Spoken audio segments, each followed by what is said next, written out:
And Jeffries as Marian Kerby, the ghostess with the mostess. Robert Sterling as George Kerby, that most sportive spirit. And Leo G. Carroll, host to said ghosts, as Topper.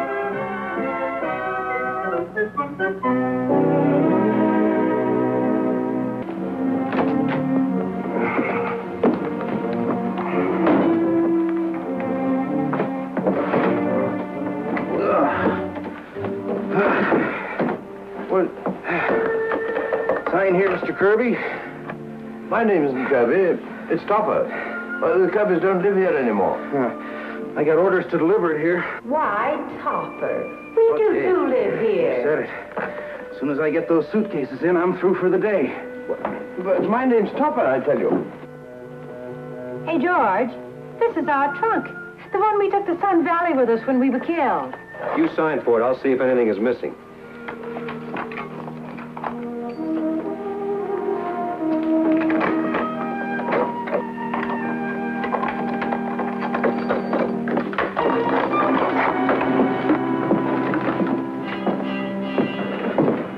These things don't belong here. No? Well, who opened that? Well, somebody must have a key. Now, you'll just sign here, Mr. Oh, it's already signed. Marian Kerby. Your wife must have signed it while we were outside. Well, Marian Kerby is not my wife. Well, it's signed. She must be here. Well, yes, she's here, but, well, she's not my wife. I get it.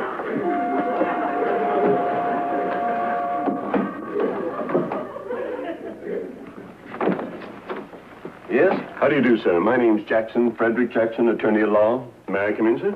Well, if it's a business call, I'd prefer that you came to the bank. My wife isn't feeling very well. No, I'll be brief, Mr. Kerby. Kirby? My name's Topper, Cosmo Topper. He's here to see us, George. Take his hat. Okay. Yes, sir. I'd be glad to. But I don't even know how I did it. Well, the Kerbys don't live here. I bought this house. My name's Topper. Do you happen to know how I can get in touch with them? No, and you don't know how fortunate you are. They're dead. Been dead for nearly a year. Terribly sorry to hear that. And I apologize for disturbing you, Mr. Topper. Kerby? Kerby? Kerby? Now, Mr. Kerby, just because I'm an attorney is no reason to give me a false name. My name is Topper. I represent the estate of your paternal grandfather, the late Augustus Kerby. Late? How late? 2 months. We're later. Months later. Augustus Kerby was a wealthy man, a solitary man. He used to say, don't never spend one penny that ain't absolutely necessary. Well, his English wasn't very good. Sir, I'm a Harvard man myself. But since I started handling his $1 million, I ain't had no objection to his English. Million? Did you say million? Did you say $1 million? $1 million, give or take 100,000. To be brief, he has left the entire estate to you and your wife, George and Marian Kerby. George, we're rich. I don't think I can stand the shock. Let's get a drink quick. Augustus Kerby obviously hadn't heard the news. George and Marian were killed in a skiing accident. An avalanche hit them. What? Their bodies were never recovered. They're really dead, are you sure? Well, I have no proof. But after a year under 2 or 3 million tons of ice, well, one suspects the worst. I'm frightfully distressed. I must have proof of the death, because under the terms of the legacy, in the event of their demise, the money goes to charity. Mr. Topper, I'm extremely sorry to have intruded on you like this. Oh, not at all. Drop in any time you have another $1 million. $1 million? $1 million? Well, give or take 100,000. You give, I'll take. Tell you what I'll do, Topper. I'll buy Henrietta a brand new antique vase. And I'll buy her a black lace nightgown, just like mine. Seems to me you might have some feeling for your grandfather, Augustus. Well, we never knew him. He was a recluse. We just hope he finds someone as nice to haunt as you.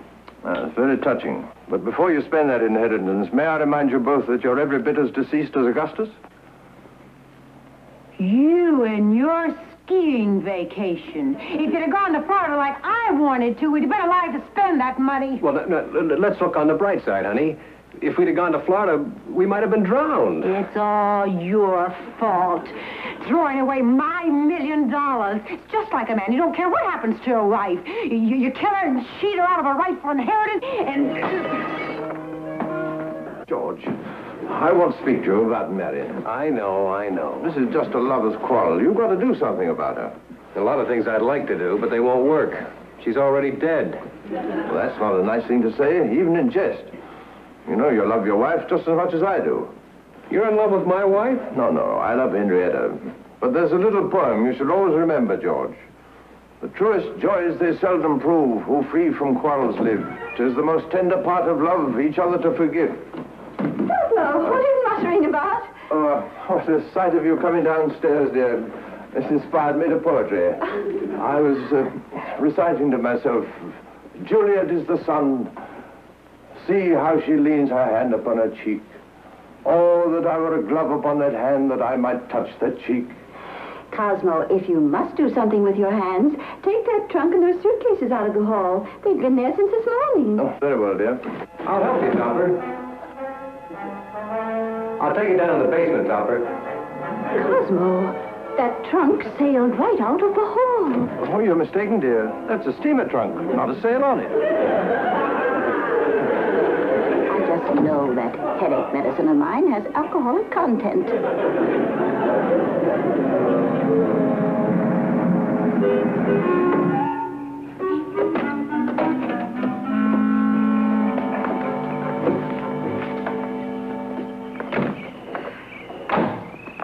Are you sure you can handle this? Of course I can handle it. They don't call me the man with 1,000 faces because I can't handle a little grease paint. And just remember all the details about the house. Now, here's some authentic identification I dug up for you. Birth certificate, medical certificate. Okay. Now, remember, we've got a chance to make ourselves $1 million.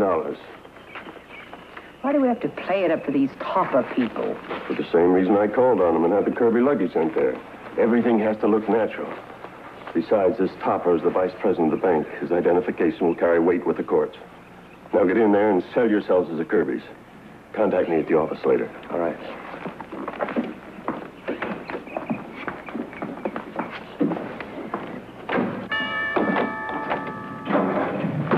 Mrs. Topper? Yes? How do you do? My name is Kerby, George Kerby. And this is my wife, Marian. How do you do? Won't you come in? Thank you. Oh. Kirby. Oh, you mustn't be alarmed, Mrs. Topper. We're not ghosts. But you said you were George and Marian Kirby. Yes, we are. Oh, we were reported dead.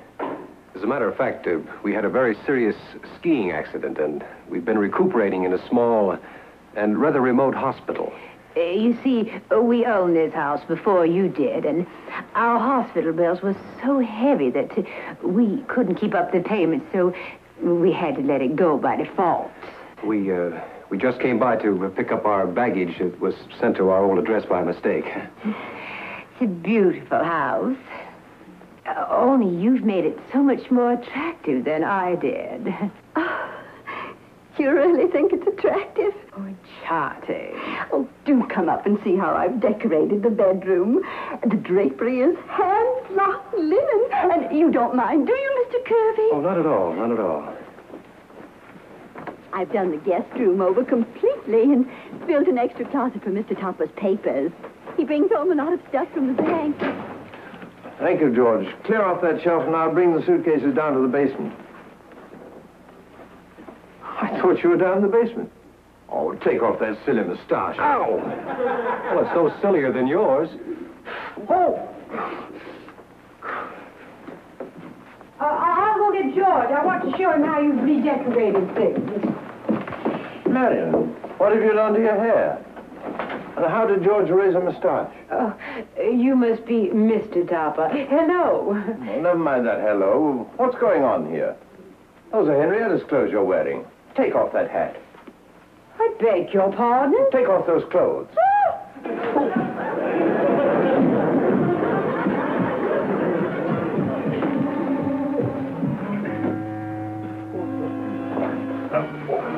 What happened? What held you up with the suitcases? Where's your mustache? What mustache? George, you remember when you said you had a feeling something strange was going to happen? Yeah, bumps went down my spine. My spine just went down the bumps. George, it's happened. Met my husband, Mr. Topper, yet, have you? Not formally. He just stepped up to me and pulled on my mustache. Oh, dear. Have you met him, Mrs. Kerby? Not socially. He just told me to take off my clothes. Said I had shoplifted them. I think there's something I ought to explain about my husband. He has a little eccentricity. He thinks he's haunted. Haunted? By whom? By you. Well, dear, I guess we'd better be getting back to the hotel. He claims that he's the only one that can see or hear you. But he's harmless. Katie, that's enough of that. I'm sorry. Well, thank you very much for the tea. Yes, we really must go. Dematerialize, vanish. Deactiplease yourselves. Cosmo has no way to speak to our guests. These are George and Marian Kerby. Henrietta, you can see them too. Why, of course. I can see them too. Katie. Good heavens. George. George, you're flesh and blood. You're all there, too. Cosmo, the Kerbys are not dead. They were injured in a skiing accident and have been in the hospital. We had a very close call. For a while it was touch and go.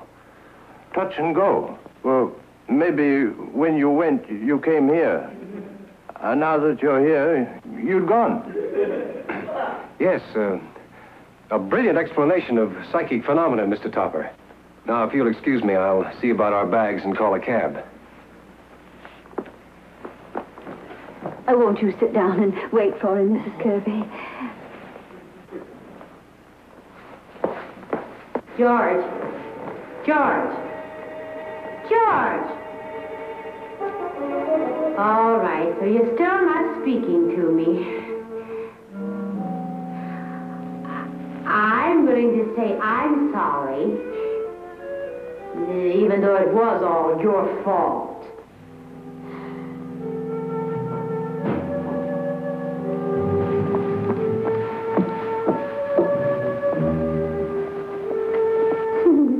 Topper was right. That's a very ridiculous mustache.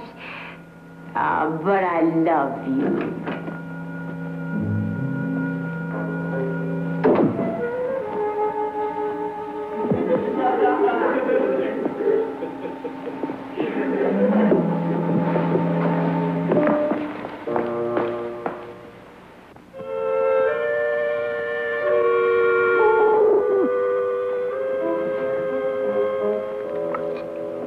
Gee, honey, you look wonderful in your new hairdo. Why, you...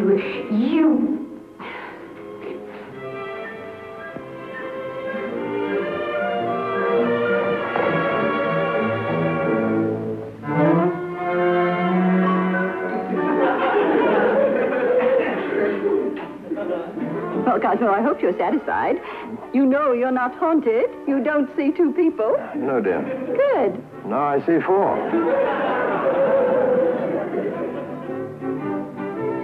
Come on, Topper. We've got to see you in the other room. Will you excuse me? Don't talk. Anything you say might be used in court. George, put your hand over his mouth. Hey, what's the idea? What are you going to do? What? Topper, those people aren't ours. They're perfect strangers. Incredible.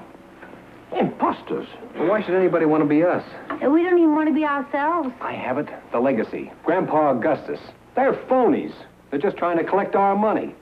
You've got to expose them, Topper. Go back in there and ask them for some sort of identification.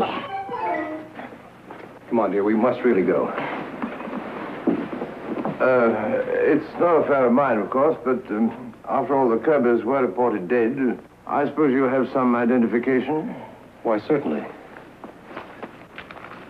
Here's my passport, the hospital bill where we were confined, And my driver's license. That's all in order. This driver's license has your thumbprint on it. Excuse me.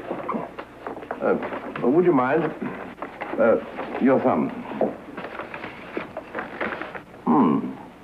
Oh, that proves it conclusively. Proves what? But I don't know a thing about fingerprints. Ask them where the wall safe is. Inasmuch as you lived here, I take it you know where the wall safe is? Of course.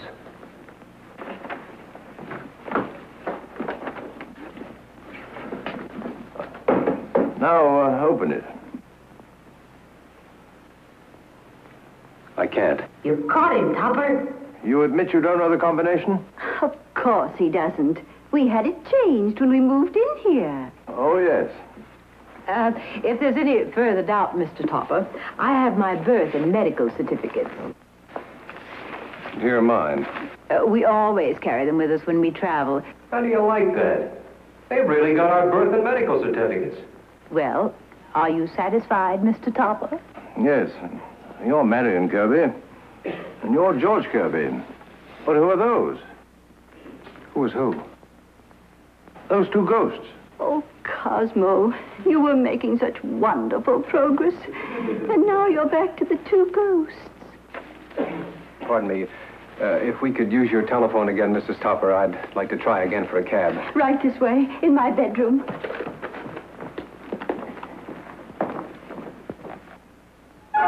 Topper, you're not going to let him get away with that, are you? I don't know you. And I'm beginning to wonder who I am. Topper, they're crooks. They're after that inheritance. You want the money to go to the proper charities, don't you? Yes, I do. But they were so much like you. But they were actors. I don't know. His driver's license had his thumbprint. A fraud wouldn't take a chance like that. Well, of course it was his own thumbprint. It was a new license. But they made one little mistake, using Marian's medical certificate.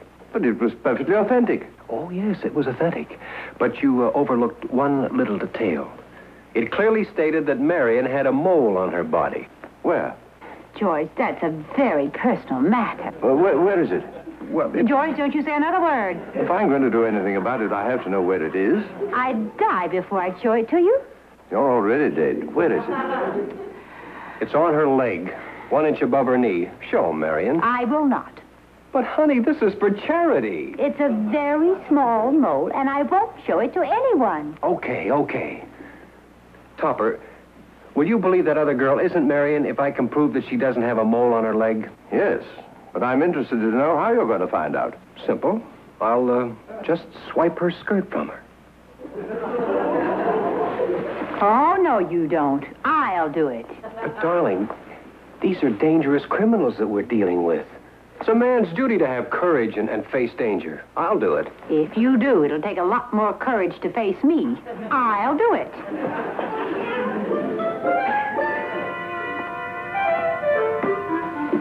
Here it is, Topper. Cosmo! Cosmo, the most amazing thing just happened. Mrs. Kerby was on the telephone, and suddenly part of her clothes...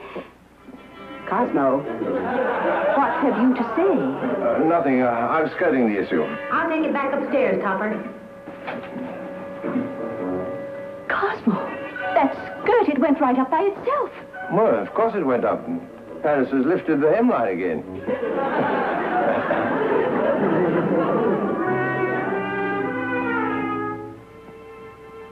The court has made its decision. The will of the late Augustus Kerby leaves everything to the beneficiaries here, George and Marian Kerby. Not now, Topper. Don't object yet. I'll tell you when. Although there were rumors that they'd been killed in an avalanche, they proved to be very much alive. Not yet. Cosmo, why do you keep standing up? Well, to see better, dear. It's a very high court.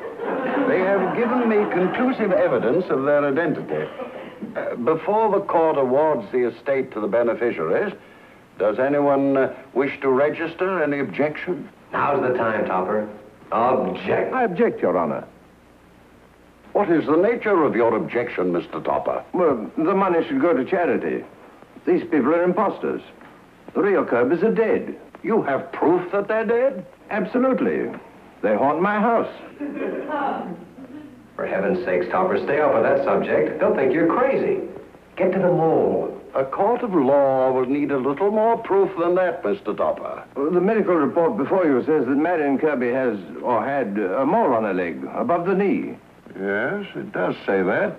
A mole an inch above the knee. Your Honor, ladies and gentlemen, that woman has no such mole. Don't worry, Topper. I'll take it from here.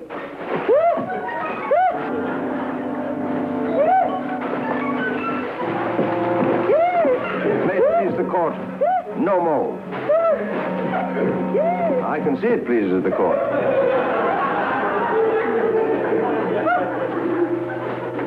It says here that the money was turned over to charity after Cosmo Topper exposed the couple as professional actors. Exposed is right. I never saw such exposure. I read it, dear. The attorney's been disbarred and faces a prison term. So do those two actors. Cosmo, how did you know about that mole on Marian Kerby's leg? Well, it was on the medical certificate. Yes, but how did you know that other woman didn't have a mole? If I could think of an answer to that question, my dear, I'd win the Nobel Peace Prize.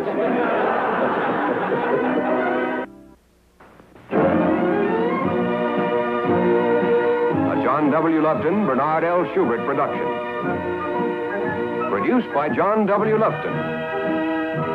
Starring Anne Jeffries, Robert Sterling, and Leo G. Carroll.